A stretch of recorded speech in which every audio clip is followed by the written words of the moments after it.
आज की इस क्लास में हम अंतरराष्ट्रीय व्यापार का अवसर लागत सिद्धांत क्या होता है, इस टॉपिक को आज की इस क्लास में हम डिस्कस करेंगे। Opportunity cost theory of international trade. इस सिद्धांत का जो प्रतिपादन है वो 1936 में किसके द्वारा किया गया था? प्रोफेसर हेबरलर, गोटफ्राइड वॉन हेबरलर जो थे उनकी एक बुक पब्लिश हुई थी 1936 में। बुक का क्या नाम था?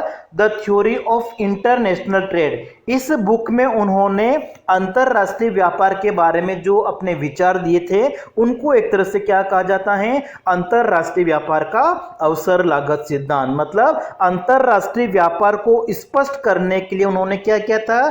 तुलनात्मक लाभ को अवसर लागत के रूप में परिभाषित किया था। अब तुलनात्मक लाभ का मतलब क्या हो गया? रिकार्डो का जो सिद्धांत है, ठीक है, रिकार्डो ने अंतरराष्ट्रीय व्यापार का क्या कारण बताया था? तुलनात्मक लाभ। इससे पहले एडम स्मिथ ने एक सिद्धांत दिया था जिसको हम निरपेक्ष लागत सिद्धांत कहते हैं। एडम स्मिथ का क्या मानना था कि दो देशों में अगर लागतों में निरपेक्ष अंतर होता है, ठीक है, तब क्या होगा? अंतरराष्ट्रीय व्यापार संभव होता है, ठीक है, जिसको हम इस डायग्राम के माध्यम से एक्सप्लेन कर सकते हैं। लेकिन इस क्लास में हम केवल अंतरराष्ट्रीय व्यापार का जो अवसर लागत सिद्धांत है उसको ही एक्सप्लेन करेंगे। एडम स्मिथ के बाद में प्रोफेसर रिकार्डो ने अपने विचार दिए थे। रिकार्डो ने अंतरराष्ट्रीय व्यापार का क्या कारण बताया था कि लागतों में अगर निरपेक्ष अंतर नहीं होता है फिर भी दो देशों के बीच में अंतरराष्ट्रीय व्यापार हो सकता है, ठीक है। उन्होंने अंतरराष्ट्रीय व्यापार का तुलनात्मक लाभ सिद्धांत प्रतिपादित किया था। लेकिन हेबरलर ने क्या किया था? रिकार्डो के सिद्धांत में कुछ कमियां थी। जैसे रिकार्डो ने क्या माना था कि उत्पादन का केवल एक ही साधन होता है, ठीक है, उत्पादन का केवल श्रम एक साधन को ही उन्होंने लिया था। और इस श्रम, ठीक है, श्रम लागत के आधार पर एक तरह से क्या होता है? किसी वस्तु की कीमत का निर्धारण होता है। अन्य उत्पादन के जो साधन होते हैं उनकी एक तरह से रिकार्डो के द्वारा उपेक्षा की गई थी। हम कह सकते हैं कि रिकार्डो का जो सिद्धांत था वो बेसिकली श्रम सिद्धांत पर जोर देता है, जो श्रम लागत होती है उनके ऊपर जोर देता है। इसलिए रिकार्डो के सिद्धांत को मूल्य का श्रम सिद्धांत भी हम कह सकते हैं। लेकिन ये एक तरह से कमी थी। हेबरलर का क्या मानना था कि उत्पादन के श्रम के अतिरिक्त अन्य साधन भी होते हैं, जैसे भूमि भी होता है, पूंजी भी हो सकता है, ठीक है, तो उत्पादन के अन्य साधन होते हैं। इसलिए उत्पादन की लागत में केवल श्रम का ही भाग नहीं होता है, या उत्पादन ही केवल श्रम ही केवल उत्पादन का साधन नहीं होता है। श्रम के साथ साथ में उत्पादन के अन्य साधन भी होते हैं, जैसे भूमि भी हो सकती है, पूंजी भी हो सकती है। इन अन्य साधनों का भी उत्पादन में योगदान होता है। तो उत्पादन लागत में श्रम लागतों के साथ साथ में अन्य लागतें भी सम्मिलित होती हैं। और वस्तु की जो कीमत होती है वो सिर्फ उत्पादन की लागत से निर्धारित नहीं होती हैं, बल्कि उसमें जो मांग होती है, लोगों की रुचि होती है, पसंद होती हैं, उनका भी प्रभाव पड़ता है, जिसकी रिकार्डो ने उपेक्षा की थी। तो रिकार्डो के सिद्धांत की जो कमियां थी, रिकार्डो के जो सिद्धांत के दोष थे, उन दोषों को दूर करने का प्रयास किसके द्वारा किया गया था? प्रोफेसर हेबरलर के द्वारा। तो हेबरलर का जो सिद्धांत है उसको किस नाम से जाना जाता है? अंतरराष्ट्रीय व्यापार का अवसर लागत सिद्धांत। अच्छा देखिए, ये जो टॉपिक है इसको पढ़ने से पहले आपको अवसर लागत क्या होती है, अपॉर्चुनिटी कॉस्ट क्या होती है, और दूसरा प्रोडक्शन पॉसिबिलिटी कर्व पीपीसी क्या होता है, इसके बारे में आपको थोड़ा नॉलेज होना चाहिए। अगर ये दोनों टॉपिक आपने नहीं पढ़ रखे हैं तो अवसर लागत और उत्पादन संभावना वक्र, अपॉर्चुनिटी कॉस्ट और प्रोडक्शन पॉसिबिलिटी कर्व, दोनों के जो वीडियो हमने अलग बना रखे हैं उसका लिंक आपको डिस्क्रिप्शन में मिल जाएगा। वहां से जाके पहले आप अवसर लागत क्या होता है और पीपीसी क्या होता है, प्रोडक्शन पॉसिबिलिटी कर्व और अवसर लागत, इन दोनों कंसेप्ट को एक बार क्लियर कर लीजिए। उसके बाद में अगर आप हेबरलर का ये सिद्धांत पढ़ेंगे तो आपको थोड़ा इजी लगेगा।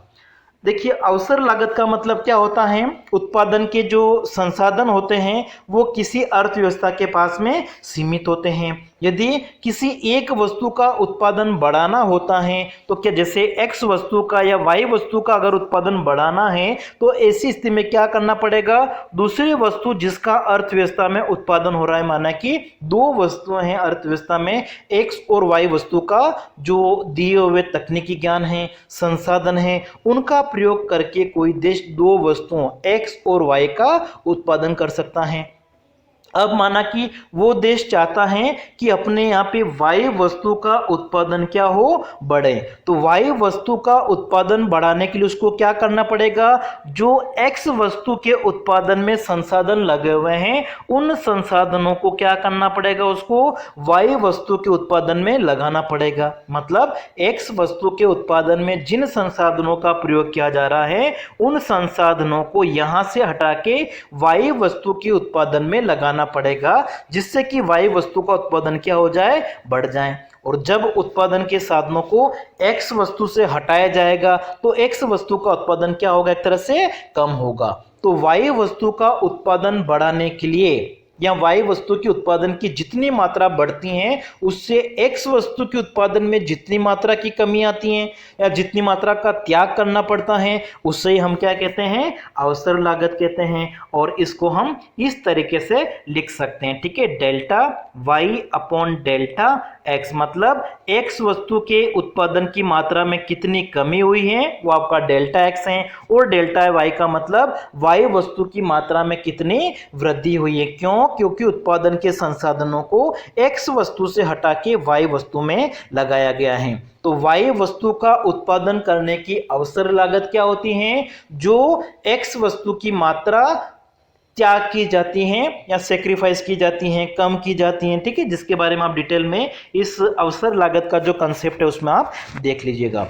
अब देखिए, ये जो सिद्धांत है प्रोफेसर हेबलर का, उसमें कुछ उन्होंने मान्यताएं ली हैं। सबसे पहले कौन कौन सी मान्यताएं हैं उसको हम डिस्कस कर लेते हैं। तो सबसे पहले हेबरलर ने क्या माना है कि केवल दो देश होते हैं, ठीक है, दोनों देशों की आर्थिक स्थिति एक समान होती है और इन दो देशों में क्या होता है, दो वस्तुओं का उत्पादन होता है, ठीक है, दोनों देश क्या कर सकते हैं, दोनों ही वस्तु का उत्पादन कर सकते हैं, ठीक है। सबसे पहले क्या मान्यता ली उन्होंने कि दो देश होते हैं, ठीक है, दोनों देश क्या कर सकते हैं, दो वस्तुओं का उत्पादन कर सकते हैं। दो वस्तुएं हम मान लेते हैं कौन कौन सी हैं, एक तो गेहूं ले लेते हैं, दूसरा हम ले लेते हैं चावल, ठीक है। दो देश हैं, दो देश क्या कर सकते हैं, इन दोनों ही वस्तुओं गेहूं और चावल का उत्पादन वो कर सकते हैं और इसके लिए वो दो साधनों का प्रयोग करते हैं, ठीक है। दो साधन कौन कौन से हैं, श्रम और पूंजी। देखिए, रिकार्डो का जो सिद्धांत था उसमें उन्होंने केवल उत्पादन का एक ही साधन लिया था, श्रम, लेकिन हेबरलर ने क्या कहा, श्रम के साथ में अन्य साधन भी होते हैं। तो यहाँ पे हम उत्पादन के अन्य साधन जैसे दूसरा साधन जो है पूंजी को भी सम्मिलित कर लेते हैं। फिर उसके बाद में उन्होंने क्या माना है कि वस्तु बाजार और साधन बाजार दोनों में ही क्या होता है, पूर्ण प्रतियोगिता होती है, ठीक है। और पूर्ण प्रतियोगिता का मतलब क्या हो गया, कोई भी व्यक्तिगत फर्म होती हैं, उत्पादक होता है, वो वस्तु की कीमत को या कोई भी व्यक्तिगत उत्पादन का जो साधन है वो साधन बाजार में साधन की कीमत को प्रभावित नहीं कर सकता है। फिर इसमें क्या मान लिया गया है कि वस्तु की कीमत जो होती है वो वस्तु की सीमांत लागत के बराबर होती है, ठीक है। वस्तु की कीमत जो होगी उसका निर्धारण किसके आधार पर होता है, सीमांत लागत या जो अपॉर्चुनिटी कॉस्ट होती है अवसर लागत के आधार पर होता है और वस्तु की जो कीमत होती है वो सीमांत लागत के बराबर होगी। फिर इसमें मान लिया गया है कि उत्पादन के जो साधन हैं, ठीक है, उत्पादन के साधनों को जो पारिश्रमिक दिया जा रहा है, उत्पादन के साधनों को जो भुगतान किया जा रहा है जिसको हम साधन की कीमत कह सकते हैं, तो साधन की कीमत किसके बराबर होती है, साधन की सीमांत उत्पादकता के मूल्य के बराबर होती हैं। एक साधन को उत्पादन में उनकी सेवाओं के बदले में जो कीमत चुकाई जाती है, साधन की कीमत जैसे श्रम की कीमत क्या होती है, मजदूरी होती है, पूंजी की कीमत क्या होती है, ब्याज होती है, तो ये जो होती हैं वो उनकी सीमांत उत्पादकता के बराबर होती हैं। फिर इसमें मान लिया गया है कि उत्पादन के जो साधन होते हैं उनकी पूर्ति क्या होती है, स्थिर होती हैं। उत्पादन के साधनों की पूर्ति को बढ़ाया नहीं जा सकता है, ठीक है। मांग की दशाओं में अगर परिवर्तन हो जाता है फिर भी उत्पादन के ये जो साधन होते हैं इनकी पूर्ति क्या होती है, स्थिर होती हैं, या हम कह सकते हैं कि पूर्णतया बेलोजदार होती हैं। फिर ये जो उत्पादन के साधन होते हैं वो किसी देश के अंदर तो क्या होते हैं, पूर्णतया गतिशील होते हैं, ठीक है, परफेक्टली मोबाइल होते हैं। लेकिन दो देशों में अगर हम बात कर रहे हैं या अंतरराष्ट्रीय स्तर पर अगर हम देखें साधनों के बीच में क्या होता है, गतिशीलता का अभाव पाया जाता है। इमोबाइल हम कह सकते हैं, ठीक है, अगतिशील होते हैं। तो दो देशों के मध्य में साधन जो होते हैं, उत्पादन के साधन, वो अगतिशील होते हैं, जबकि एक देश के अंदर साधनों में क्या होता है, पूर्णतया गतिशीलता पाई जाती है। फिर इस सिद्धांत में क्या मान लिया गया, नेक्स्ट मान्यता क्या है, स्वतंत्र एवं निर्बाध व्यापार। दो देशों के बीच में जो व्यापार होता है वो स्वतंत्र व्यापार होता है, फ्री ट्रेड होता है। मतलब दो देश आपस में वस्तुओं के आयात निर्यात के ऊपर किसी तरीके का कोई प्रतिबंध नहीं लगाते हैं, ठीक है। आयात और निर्यातों की जो मात्रा होती है वो निश्चित नहीं की जाती हैं। दोनों देशों के द्वारा आपस में कितना भी आयात निर्यात किया जा सकता है, उसमें वहां की जो सरकार होती है वो हस्तक्षेप नहीं करती है। तो स्वतंत्र व्यापार होता है। फिर इन देशों में दोनों वस्तुओं की हम बात कर रहे हैं, ठीक है, जो दोनों वस्तुएं जैसे हमने उदाहरण में क्या ली हैं, गेहूं और चावल, तो इनका उत्पादन करने के लिए जो तकनीक प्रयोग की जा रही है, टेक्नोलॉजी, उसमें भी किसी तरीके का कोई परिवर्तन नहीं होना चाहिए। उत्पादन की तकनीक क्या होती हैं, स्थिर होती हैं। और साथ ही साथ ये भी माना गया है कि अर्थव्यवस्था में जो भी उत्पादन के साधन हैं उन संसाधनों को सभी को उत्पादन कार्य में लगा दिया गया है। मतलब अर्थव्यवस्था में पूर्ण रोजगार की स्थिति पाई जाती है दोनों देशों में, ठीक है। हमने दो देश लिए हैं तो दोनों ही देशों में माना कि एक देश आपका ए देश है और दूसरा हो गया बी देश। तो ए देश और बी देश दोनों ही देशों में उत्पादन के जो संसाधन हैं वो सारे कार्य में लगे हुए, मतलब पूर्ण रोजगार की स्थिति पाई जाती है। तो यहां तक तो आपको समझ में आ गया होगा कि प्रोफेसर हेबरलर जो थे उन्होंने क्या माना था कि दो देश होते हैं ए और बी, उत्पादन के दो साधन होते हैं, श्रम और दूसरा पूंजी हो गया, और दोनों ही देश क्या कर सकते हैं, इन दोनों ही वस्तु का उत्पादन कर सकते हैं। दो वस्तुएं कौन सी ली हमने उदाहरण में, गेहूं और चावल का उत्पादन दोनों देशों के द्वारा किया जा सकता है। फिर दोनों देशों में वस्तु और जो साधन बाजार है वहां पे पूर्ण प्रतियोगिता पाई जाती है। वस्तु की कीमत जो होती है वो सीमांत लागत के बराबर होती हैं। साधन की जो कीमत होती है वो साधन की जो सीमांत उत्पादकता होती है उसके बराबर होती है। मतलब साधनों को जो पारिश्रमिक दिया जाता है वो उनकी उत्पादकता के समान दिया जाता है। फिर जो श्रम और पूंजी है उसकी पूर्ति को स्थिर माना गया है, मतलब घटाया बढ़ाया नहीं जा सकता है। एक देश के अंदर उत्पादन के साधन गतिशील होते हैं, लेकिन दो देशों में अंतरराष्ट्रीय स्तर पर साधनों में गतिशीलता का अभाव पाया जाता है, अगतिशीलता होती है। फिर इन दोनों देशों के बीच में जो व्यापार हो रहा है वो स्वतंत्र व्यापार है, मतलब अंतरराष्ट्रीय व्यापार इन दोनों देशों के बीच में होता है, तो इस पर किसी प्रकार की रोक टोक नहीं होती है। फिर जो दो वस्तु का उत्पादन हो रहा है, गेहूं और चावल का, इनमें जो भी उत्पादन की तकनीक प्रयोग की जा रही है उसमें परिवर्तन नहीं होता है, तकनीकी ज्ञान को स्थिर माना गया है और दोनों ही देशों में पूर्ण रोजगार की स्थिति होती है। अब देखिए, उपरोक्त मान्यताएं अगर दी होती हैं तो इसके आधार पर प्रोफेसर हेबरलर जो हैं वो क्या मानते हैं कि दो देशों में अंतरराष्ट्रीय व्यापार जो होता है वो किस कारण से होता है, अवसर लागत में अंतर के कारण। अगर दो देशों में अवसर लागत समान होगी तो अंतरराष्ट्रीय व्यापार संभव नहीं है, ठीक है। इंपॉर्टेंट पॉइंट आपको ध्यान रखना है कि प्रोफेसर हेबरलर का क्या मानना है, दो देशों में अंतरराष्ट्रीय व्यापार के लिए क्या जरूरी है, उन देशों में जिन वस्तुओं का उत्पादन हो रहा है उनकी अवसर लागत में अंतर होना चाहिए। अवसर लागत जिस देश में कम होगी उसे उस वस्तु के उत्पादन, मतलब जैसे देखिए दो देश हैं ए और बी, अगर ए देश में गेहूं की अवसर लागत कम है, इसका मतलब क्या हो गया, प्रोफेसर हेबरलर कहते हैं कि ए देश को गेहूं का उत्पादन करना चाहिए, गेहूं का उत्पादन करने में उसको तुलनात्मक लाभ अधिक होगा। और यदि बी देश को चावल के उत्पादन में अवसर लागत कम है, इसका मतलब बी देश को केवल चावल के उत्पादन में विशिष्टीकरण प्राप्त करना चाहिए, चावल का उत्पादन ही उसको करना चाहिए, तभी उसको तुलनात्मक लाभ अधिक होगा। तो उनका जो सिद्धांत है, हेबरलर का सिद्धांत बेसिकली वो अवसर लागत की जो अवधारणा है उसके ऊपर आधारित है। और हेबरलर क्या कहते हैं कि अवसर लागत में अगर अंतर होगा तभी अंतरराष्ट्रीय व्यापार से लाभ होगा, तभी अंतरराष्ट्रीय व्यापार संभव होगा। अगर दो देशों में किसी वस्तु की अवसर लागत समान है तो अंतरराष्ट्रीय व्यापार नहीं होगा।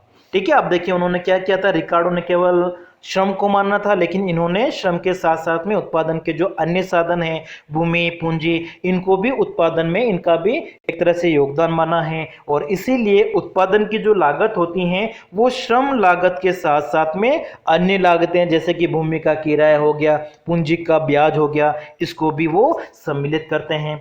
अब देखिए उत्पादन के जब दो से अधिक साधन होंगे तो ऐसी स्थिति में क्या होगा, पैमाने के स्थिर प्रतिफल के साथ साथ में जो पैमाने के वर्धमान प्रतिफल होते हैं, इंक्रीजिंग रिटर्न जिनको हम कह सकते हैं, या उत्पादन के जो ह्रासमान प्रतिफल होते हैं, डिमिनिशिंग रिटर्न, ये स्थितियां भी संभव हो सकती हैं। देखिए जो रिकार्डो का सिद्धांत था वो पैमाने के स्थिर प्रतिफल को लेकर चलता है, जिसमें उन्होंने उत्पादन का केवल एक ही साधन लिया था। लेकिन हेबरलर कहते हैं कि श्रम के साथ साथ में अन्य साधन भी हो सकते हैं, इसलिए उत्पादन में क्या होगा, पैमाने के स्थिर प्रतिफल की स्थिति के साथ साथ में पैमाने के बढ़ते प्रतिफल या जिसको हम वर्धमान प्रतिफल, इंक्रीजिंग रिटर्न कहते हैं, और दूसरा पैमाने के ह्रासमान प्रतिफल, डिमिनिशिंग रिटर्न, ये स्थितियां, तीनों स्थितियां हो सकती हैं। पैमाने के स्थिर प्रतिफल भी हो सकते हैं, बढ़ते प्रतिफल भी हो सकते हैं, और घटते प्रतिफल भी हो सकते हैं। तो वस्तु की कीमत का जो निर्धारण है वो श्रम लागत के साथ साथ में, ठीक है, ये जो अवसर लागत है इसके साथ में, श्रम लागत के साथ साथ में पूंजी, भूमि, इनकी कीमत को भी सम्मिलित किया गया है। तो वस्तु की कीमत के ऊपर किसका प्रभाव पड़ता है, लागत के साथ साथ में मांग की दशाएं, मतलब उपभोक्ता किसी वस्तु को कितनी मांग करता है, उपभोक्ता की रुचि क्या है, फैशन क्या है, पसंदगी क्या है, इन सभी तत्वों के आधार पर वस्तु की कीमत का निर्धारण होता है। अब देखिए प्रोफेसर हेबरलर का जो ये सिद्धांत था, इसमें उन्होंने अपने सिद्धांत को समझाने के लिए जो अवसर लागत है, ठीक है, अवसर लागत में अंतर अगर होगा तभी अंतरराष्ट्रीय व्यापार संभव होता है। और अवसर लागत की अवधारणा को समझाने के लिए किसका प्रयोग किया जाता है, प्रोडक्शन पॉसिबिलिटी कर्व, जिसको हिंदी में क्या कहा जाता है, उत्पादन संभावना वक्र। तो उत्पादन संभावना वक्र की जो आकृति है, शेप है, वो किस पे आधारित होती हैं, उत्पादन के नियमों के ऊपर आधारित होते हैं। उत्पादन के 3 नियम होते हैं, उत्पादन के बढ़ते प्रतिफल होते हैं, घटते प्रतिफल होते हैं, और उत्पादन के स्थिर प्रतिफल होते हैं। तो देखिए जब उत्पादन के स्थिर प्रतिफल होंगे या जब जो अवसर लागत हैं वो क्या होती हैं, स्थिर होती हैं, तो अवसर लागत के स्थिर होने पर उत्पादन संभावना वक्र क्या होगा, एक सीधी रेखा के रूप में होगा। ठीक है, एक साधन हमने ले लिया इधर श्रम और दूसरा साधन हमने ले लिया पूंजी। ठीक है, तो उत्पादन संभावना वक्र की जो आकृति है वो किस प्रकार की होगी, एक सीधी रेखा के रूप में होगी। ठीक है, और यहाँ पे आप देखिए एक वस्तु इधर ले लीजिए, गेहूं ले लेते हैं हम इधर, और इधर आप क्या ले लेना, चावल।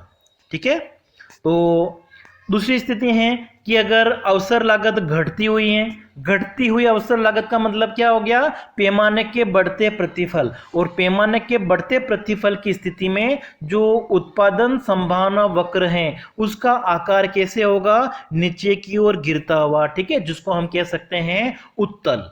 ठीक है, कॉन्वेक्स शेप होता है। और जब अवसर लागत बढ़ती हुई होगी, इंक्रीजिंग अपॉर्चुनिटी कॉस्ट होती है, यहाँ पैमाने के घटते प्रतिफल की स्थिति में जो उत्पादन संभावना वक्र है उसका आकार किस तरीके से होगा, नतोदर, कॉनकेव। ठीक है, एक वस्तु आप इधर ले लीजिए, माना कि y वस्तु है और इधर हमने ले लिया x वस्तु। ठीक है, तो उत्पादन संभावना वक्र क्या दर्शाता है, दो वस्तुओं के ऐसे विभिन्न संयोग जिससे एक देश अपने यहाँ पे उत्पादित संसाधनों, अपने यहाँ पे उपलब्ध संसाधनों का प्रयोग करके उत्पादित कर सकता है। ठीक है, तो यहाँ पे थोड़ा आप चेंज कर लीजिएगा, यहाँ पे आप कोई भी दो वस्तुओं के नाम लिख लीजिए कि एक तरफ हमने ले लिया जैसे कि गेहूं है और दूसरी तरफ हमने ले लिया चावल।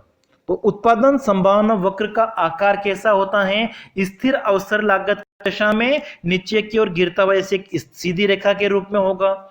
घटती हुई अवसर लागत या जिसको हम बढ़ते प्रतिफल कह सकते हैं, उसमें हमारा वक्र कैसा होगा? कॉन्वेक्स होगा। और बढ़ती हुई अवसर लागत की स्थिति में उत्पादन संभावना वक्र का आकार कैसा होगा? नतोदर, जिसको इंग्लिश में कहा जाता है कॉनकेव। और कॉनकेव का मतलब यही हुआ कि अवसर लागत जो है वो क्या है? बढ़ती हुई। तो ये तीनों शेप आपको याद रखने हैं। अब देखिए, अगर दोनों देशों में स्थिर अवसर लागत की स्थिति है तो ऐसी स्थिति में अंतरराष्ट्रीय व्यापार के लिए क्या जरूरी है कि दोनों देशों में जो उत्पादन संभावना वक्र हैं पीपीसी, उनका ढाल जो है स्लोप है वो क्या होना चाहिए?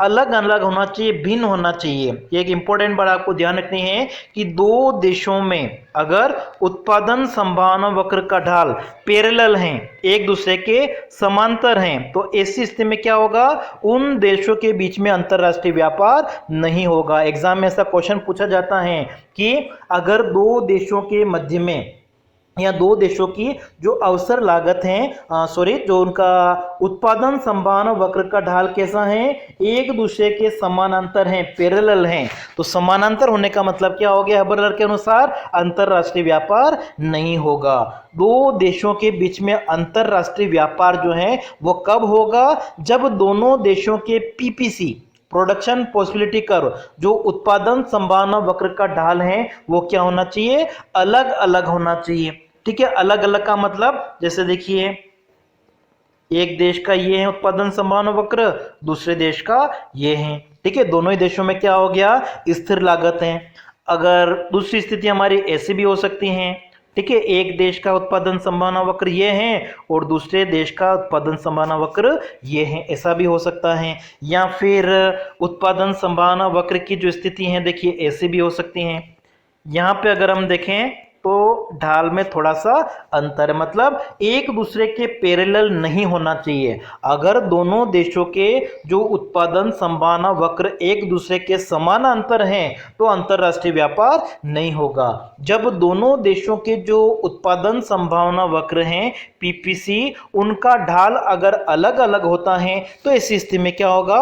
अंतरराष्ट्रीय व्यापार हो सकता है प्रोफेसर हेबरलर के अनुसार। अब देखिए, यहाँ पर हमने दो देश लिए हैं। ये ए देश का उत्पादन संभावना वक्र है और दूसरा ये जो आपका B1 B2 है ये बी देश का उत्पादन संभावना वक्र है। क्लियर हो गया? ये आपका A1 और ये है A2 पॉइंट, ये ए देश का उत्पादन संभावना वक्र है, ये B1 और ये आपका B2, ये बी देश का उत्पादन संभावना वक्र है। अब देखिए, जब दोनों देशों के बीच में अंतरराष्ट्रीय व्यापार नहीं होता है तो ए देश में जो संतुलन की हम बात कर रहे हैं, ठीक है, वो कहाँ पे है? इस ई बिंदु पे है।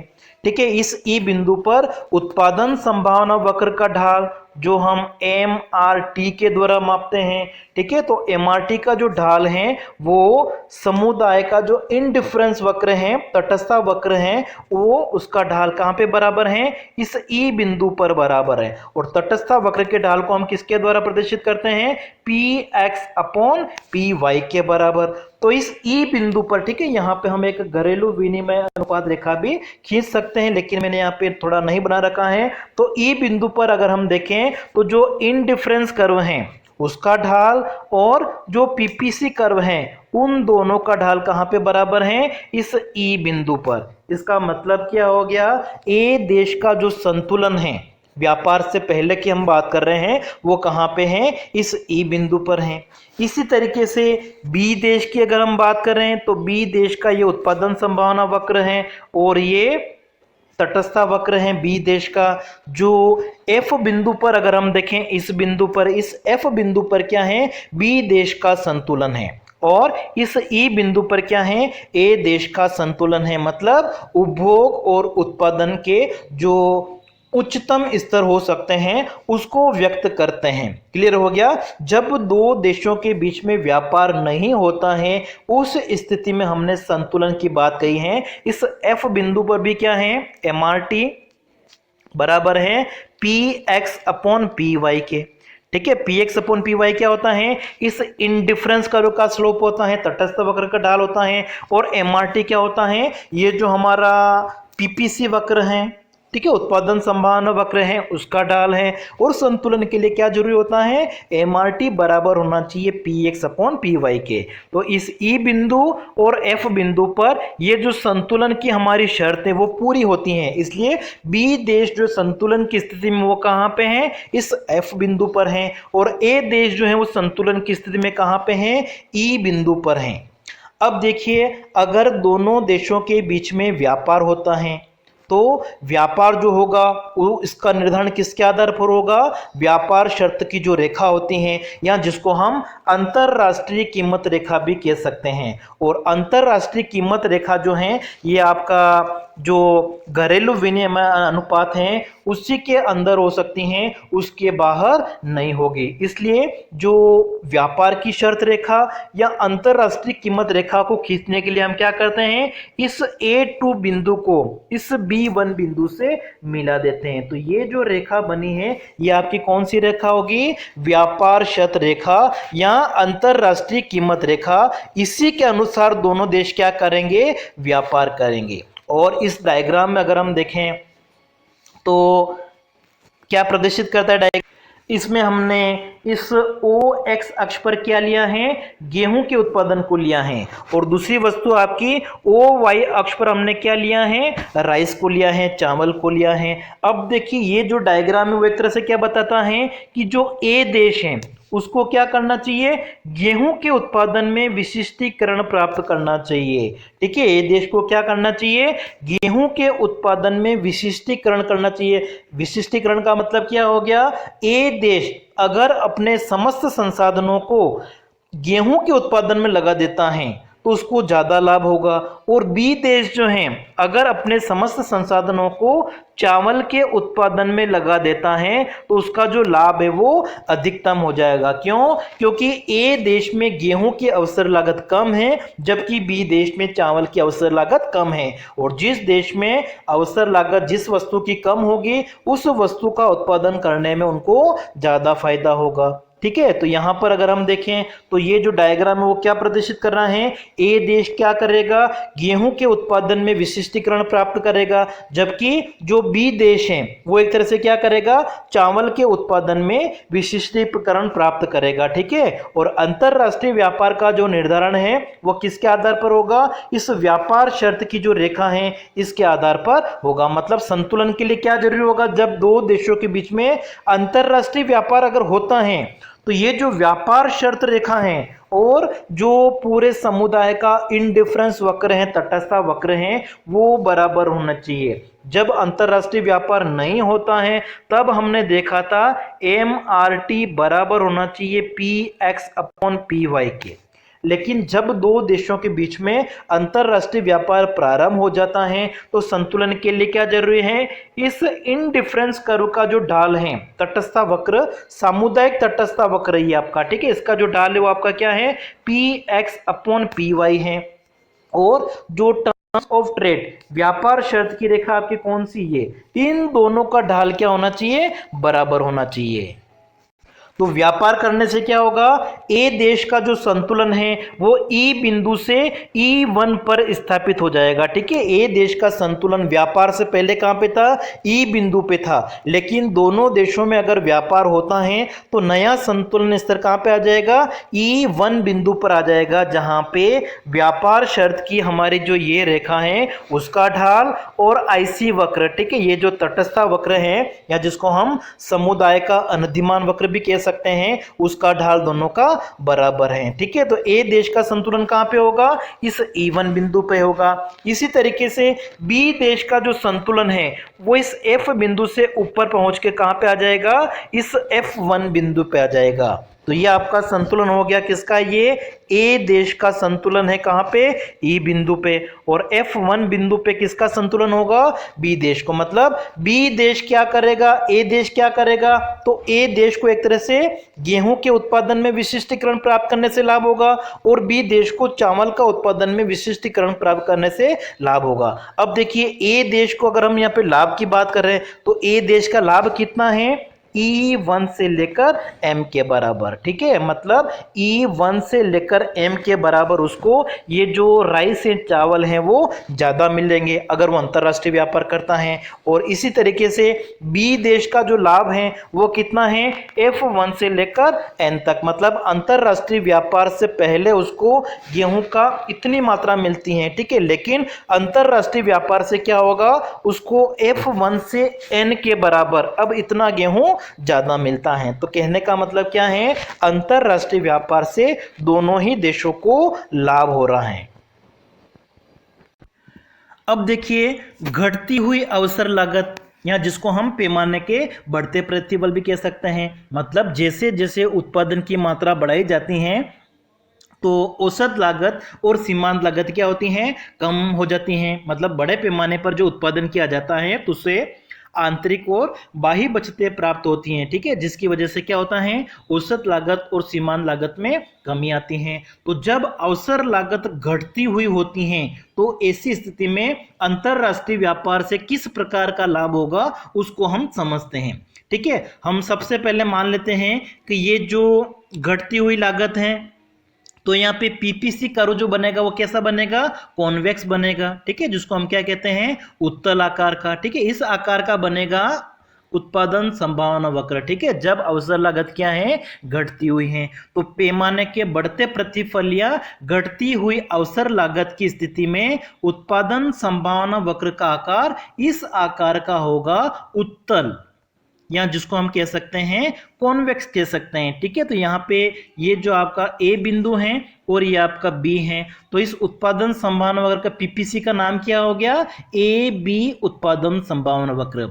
और जब दो देशों के बीच में व्यापार नहीं होता है तो व्यापार से पहले की अगर हम बात करें तो जो संतुलन की स्थिति वो कहाँ पे है, इस ई बिंदु पे है, ठीक है। संतुलन कहाँ पे है, इस ई बिंदु पे है, जहां पे जो ए देश है, ठीक है, वो क्या कर रहा है, गेहूं का वो X1 उत्पादन करता है, उपभोग करता है, और Y वस्तु का जो उपभोग उत्पादन हो रहा है वो कितना है, O से लेकर Y1 तक है, ठीक है। उत्पादन और उपभोग जब दो देशों के मध्य में अंतरराष्ट्रीय व्यापार नहीं होता है, व्यापार से पहले संतुलन की स्थिति कहाँ पे है, इस ई बिंदु पे है, जहां पे एक जो गेहूं है उसका उत्पादन O X1 है और चावल का जो उत्पादन है वो कितना है, Y1 है। अब देखिए यदि दोनों देशों के बीच में अंतर्राष्ट्रीय व्यापार प्रारंभ होता है तो अंतर्राष्ट्रीय व्यापार होने के बाद में कोई देश किस वस्तु के उत्पादन में विशिष्टीकरण प्राप्त करेगा, ये एक तरह से उनकी जो व्यापार शर्त रेखा होती हैं या अंतर्राष्ट्रीय कीमत अनुपात रेखा होती हैं उसके ऊपर निर्भर करेगा, ठीक है। हमने इस डायग्राम में ये जो बना रखी हैं, ठीक है, ये एक तरह से क्या है, अंतरराष्ट्रीय कीमत अनुपात रेखा है, या जिसको हम व्यापार शर्त रेखा भी कह सकते हैं, टर्म्स ऑफ ट्रेड, ठीक है। व्यापार शर्त की रेखा इसके ऊपर निर्भर करेगा कि कोई देश किस वस्तु का उत्पादन में विशिष्टीकरण प्राप्त करेगा। अब देखिए यहाँ पर हम केवल एक देश को ही समझा रहे हैं कि ए देश को जो लाभ है वो कहाँ पे होगा, तो ए देश का जो लाभ है उसके लिए क्या जरूरी है, ये जो अंतरराष्ट्रीय व्यापार की जो शर्त रेखा, व्यापार शर्त रेखा आपकी टर्म्स ऑफ ट्रेड, ये वाली लाइन हो गई, ये वाली हो गई, ये हैं, ठीक है। तो लाभ के लिए क्या जरूरी है, ए देश को लाभ कब होगा, तो लाभ का निर्धारण करने के लिए हम क्या देखेंगे, एक तो घरेलू कीमत रेखा का जो अनुपात है और दूसरा आपका जो अंतरराष्ट्रीय व्यापार की कीमत रेखा है या व्यापार शर्त रेखा है, इन दोनों के ढाल क्या होने चाहिए, बराबर होना चाहिए, ठीक है। बराबर का मतलब देखिए जो घरेलू कीमत रेखा है उसका ढाल यहाँ पे होना चाहिए, ठीक है, मैंने बना रखा है इन दोनों के बीच में यहाँ पे इस तरीके से। तो ये जो ढाल है वो क्या होना चाहिए, उसके बराबर होना चाहिए, मतलब अंतरराष्ट्रीय व्यापार शर्त रेखा जो है और घरेलू कीमत रेखा का ढाल दोनों क्या होना चाहिए, बराबर होना चाहिए। अब देखिए सबसे पहले हम मान लेते हैं कि जो व्यापार शर्त की रेखा है वो आपकी कौन सी है, सबसे पहले हम ले लेते हैं ये AT1, ठीक है। सबसे पहले अगर हम मान लें कि व्यापार शर्त की रेखा कौन सी है, ATT1 लिखा हुआ, जैसे यहाँ पे भी अगर व्यापार की शर्त रेखा है तो इसका मतलब क्या हो गया कि जो ए देश है उसको क्या करना चाहिए, चावल के उत्पादन में विशिष्टीकरण प्राप्त करना चाहिए। क्यों, क्योंकि ये जो शर्त, व्यापार की शर्त की ये जो रेखा है और जो हमारा घरेलू कीमत रेखा है, ठीक है, घरेलू कीमत रेखा आपकी कहाँ बनेगी, देखिए ये जो आईसी वक्र है उसके यहाँ पे बनेगी ये। तो दोनों का जो स्लोप है वो क्या है, बराबर है। ठीक है, घरेलू कीमत रेखा का ढाल और अंतरराष्ट्रीय जो व्यापार की शर्त रेखा हमारी है उसका ढाल क्या है, बराबर है। इसका मतलब ये क्या प्रदर्शित करता है, ए देश को चावल के उत्पादन में विशिष्टीकरण प्राप्त करना चाहिए। ठीक है, चावल के उत्पादन में विशिष्टीकरण प्राप्त करना चाहिए। और ये जो हमारा संतुलन बिंदु पहले कहाँ पे था, इस ई बिंदु पे था, अब कहाँ पे स्थापित हो जाएगा, वो इस एफ बिंदु पर हो जाएगा। मतलब क्या हुआ इसका कि जब ये देश चावल के उत्पादन में विशिष्टीकरण प्राप्त करेगा तो चावल का अब उसका जो उत्पादन होगा वो कितना होगा, ओ से लेकर ए होगा, क्योंकि वो अपने समस्त संसाधनों को चावल के उत्पादन में लगा देगा। तो चावल का उत्पादन कितना होगा, ओ से लेकर ए तक होगा, जबकि गेहूं का उत्पादन कितना होगा, 0 होगा। ठीक है, क्योंकि अगर ए देश अपना विशिष्टीकरण कर रहा है कि इसमें चावल के उत्पादन में, तो सारे साधनों को वो चावल के उत्पादन में लगाएगा, तो चावल का जो उत्पादन है वो कितना कर सकता है, ओ से लेकर ए तक। और गेहूं का उत्पादन कितना होगा उस समय, 0 होगा।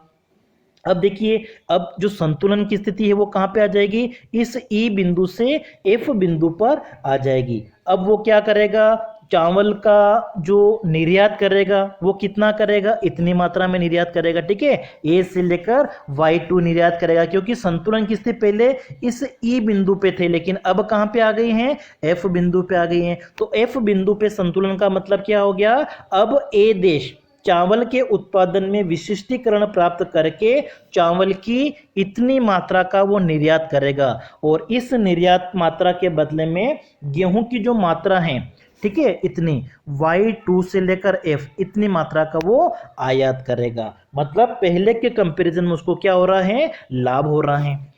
अब देखिए दूसरी स्थिति हम ले लेते हैं कि माना कि अगर वो क्या करता है, देश गेहूं के उत्पादन में अगर विशिष्टीकरण प्राप्त करता है तो क्या होगा, तो गेहूं के उत्पादन में अगर वो विशिष्टीकरण प्राप्त करता है तो जो संतुलन बिंदु है, ठीक है, वो आपका कहाँ पे आ जाएगा, अब तो सारा का सारा जो उत्पादन है, सारे संसाधनों को वो क्या करेगा, अब गेहूं के उत्पादन में लगाएगा। ठीक है, तो गेहूं का उत्पादन कितना हो जाएगा, अधिकतम ओ से लेकर बी, जबकि चावल का उत्पादन कितना होगा, 0 होगा। अब देखिए यहाँ पे जो व्यापार शर्त रेखा हमारी कौन सी है, ये, ठीक है, T2, ये व्यापार शर्त की रेखा है। और ये एक तरह से क्या है, हमारा जो ये T1 है इसके समानांतर है। ठीक है, जो AT1 प्रथम व्यापार शर्त रेखा जो थी उसके समानांतर है सेकंड वाली रेखा। इसका मतलब क्या हो गया कि जो देश है ए है, ठीक है, हम केवल ए देश की बात कर रहे हैं, तो ए देश क्या करेगा, अब X2 से लेकर बी तक, ठीक है, इतना वो गेहूं का निर्यात करेगा, और बदले में वो क्या करेगा, X2 से लेकर जी तक इतना बदले में वो चावल का आयात करेगा। इसका मतलब अब दोनों डायग्राम को अगर हम देखें, ठीक है, दोनों स्थितियां जो हमने समझी है, तो यहाँ पर अगर हम देखें कि दोनों देशों के बीच में अगर अंतरराष्ट्रीय व्यापार होता है तो इस ए देश को गेहूं के उत्पादन में विशिष्टीकरण करना ज्यादा लाभदायक होता है। और यदि अंतरराष्ट्रीय व्यापार होने के बाद में जो व्यापार की शर्तें हैं उसमें परिवर्तन हो जाता है, तो जो उपभोग और उत्पादन का संतुलन बिंदु है वो भी क्या होगा, बदल जाएगा। ठीक है, माना कि अंतरराष्ट्रीय व्यापार के बाद में जो व्यापार शर्त की रेखा है अगर वो ये T3 बन जाती हैं, तो T3 बनने से क्या प्रभाव पड़ेगा वो हम देख लेते हैं। तो चावल में अगर ये स्थिति हो जाती है, ठीक है, ये वाली अगर व्यापार शर्त की रेखा हो जाती है तो इसका ढाल एक तरह से क्या है, पहले वाले के कंपैरिजन में थोड़ा चपटा है। इसका मतलब कि विश्व बाजार में गेहूं की अपेक्षा जो चावल है वो एक तरह से क्या होगा, महंगा। और चावल अगर महंगा है इसका मतलब चावल के उत्पादन में विशिष्टीकरण प्राप्त करने से उसको ज्यादा लाभ होगा। ठीक है, तो कीमत रेखा जो होती है उसके आधार पर हम इसका निर्धारण कर सकते हैं। तो ऐसी स्थिति में वो क्या करेगा, अगर व्यापार शर्त रेखा आपकी AT3 है, तो वो चावल का निर्यात कितना करेगा, ए से लेकर Y3, और बदले में गेहूं का जो आयात करेगा वो कितना करेगा, Y3 से लेकर H, मतलब ज्यादा मात्रा वो आयात कर रहा है, बदले में उसको चावल कम देने पड़ रहे हैं, मतलब कम मात्रा चावल की देके वो ज्यादा मात्रा गेहूं की प्राप्त कर सकता है। तो ये ए देश का लाभ है। इसी तरीके से हम बी देश का जो लाभ है वो भी समझा सकते हैं, ठीक है, लेकिन हमने केवल यहाँ पे एक ही स्थिति को लिया है। अब देखिए, अगर बढ़ती हुई अवसर लागत की स्थिति है, बढ़ती हुई अवसर लागत का मतलब पैमाने के घटते प्रतिफल की स्थिति है, तो पैमाने के घटते प्रतिफल की स्थिति में अगर व्यापार नहीं होता है तो ए देश का जो संतुलन है वो कहाँ पे आपका इस ई बिंदु पे है, और बी देश का जो संतुलन है वो कहाँ पे है इस एफ बिंदु पे है, क्योंकि ये जो आपका पीपीसी वक्र है और ये आपका इनडिफरेंस वक्र है, ठीक है, ये आपका पीपीसी है और ये है हमारा इनडिफरेंस वक्र। इन दोनों के ढाल जहां पे बराबर होंगे वहां पे क्या होता है संतुलन। तो व्यापार से पहले संतुलन कहां पे है, ए देश का ई बिंदु पे है और बी देश का कहां पे है इस एफ बिंदु पे है। अब अगर अंतरराष्ट्रीय व्यापार होता है तो अंतरराष्ट्रीय व्यापार से क्या होगा, एक अंतरराष्ट्रीय कीमत रेखा बनेगी, ठीक है, आपकी ये अंतरराष्ट्रीय कीमत रेखा है, इसमें T0 नाम दे दिया हमने, ठीक है, T0 नाम दे दीजिए आप चाहो तो अब यहाँ पे देखें तो नया जो संतुलन है, ठीक है, वो कहाँ पे स्थापित हो जाएगा, ए देश का जो संतुलन है वो आ जाएगा अब यहाँ पे इस जी बिंदु पे था, ठीक है, पहले ई बिंदु पे था, अब कहाँ पे आ जाएगा अंतरराष्ट्रीय व्यापार के बाद में इस जी बिंदु पे आ जाएगा। जबकि बी देश का जो संतुलन है वो कहाँ पे था, पहले था आपका बी देश का कहाँ पे था एफ बिंदु पे, और अब कहां पे आ जाएगा वो इस एच बिंदु पे आ जाएगा, ठीक है। व्यापार अगर प्रारंभ होता है तो व्यापार प्रारंभ होने के बाद में ए देश का संतुलन कहां पे आ जाएगा जी बिंदु पर, और बी देश का संतुलन कहां पे आ जाएगा एच बिंदु पर। तो इसका मतलब क्या हो गया, जो ए देश है उसको क्या करना चाहिए, इस गेहूं के उत्पादन में विशिष्टीकरण प्राप्त करना चाहिए, जबकि बी देश को क्या करना चाहिए, राइस चावल के उत्पादन में विशिष्टीकरण प्राप्त करने से उसको लाभ होगा, ठीक है। लाभ कैसे होगा, तो देखिए ए देश जो है वो क्या करता है, इस एम से लेकर जी के बराबर वो क्या करता है, गेहूं का निर्यात करता है, और बदले में चावल का जो वो आयात करता है वो कितना है, एम से लेकर E1 तक की मात्रा है वो चावल का आयात कर लेता है। और बी देश जो है वो क्या करता है, इस एन से लेकर एच तक गेहूं का निर्यात करता है, और बदले में जो चावल का वो आयात करता है, चावल का वो निर्यात करता है कितना, एन से लेकर एच तक, और बदले में गेहूं का आयात कितना करता है, एन से लेकर F1 तक, ठीक है। और एन से लेकर F1 तक ये जो आयात कर रहा है, ठीक है, वो किसके बराबर हैं, इस एम से लेकर जी तक के बराबर हैं, और ठीक है बराबर हैं। तो इस तरीके से हम कह सकते हैं कि ए देश जो है वो गेहूं के उत्पादन में विशिष्टीकरण प्राप्त करेगा, और बी देश, ठीक है, वो क्या करेगा, चावल के उत्पादन में विशिष्टीकरण प्राप्त होगा।